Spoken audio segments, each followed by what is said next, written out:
Mapaglaro ang tadhana. Bakit nga ba kailangan pagtagpuin ang dalawang tao pero hindi naman sila magiging magkasama hanggang sa huli?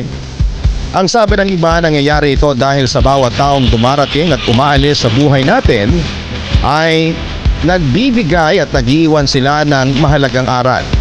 Ngunit paano kung muling nag-cruise ang landas ninyo ng taong bahagi na lamang ng iyong nakaraan? Paano kung muli siyang pumatok sa puso mo? Hahayaan mo ba siyang pumasok kahit alam mong hindi na pupwede?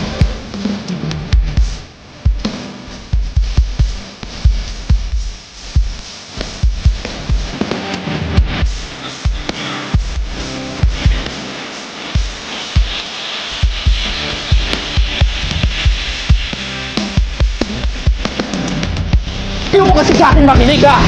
Tumigil ka na! Hindi ka nga na gusto! I-entertain ka lang niya kasi may kailangan siya sa'yo!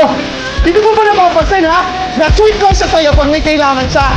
Pero pag wala na ano, hindi ka niya pinapansin! Sinasayang mo lang yung mga effort mo na binibigay sa kanya! Matalino ka namang tao eh! Bakit ba nagiging tanga ka pagdating sa kanya? Isipin mo naman yung sarili mo! Unahin mo naman yung sarili mo!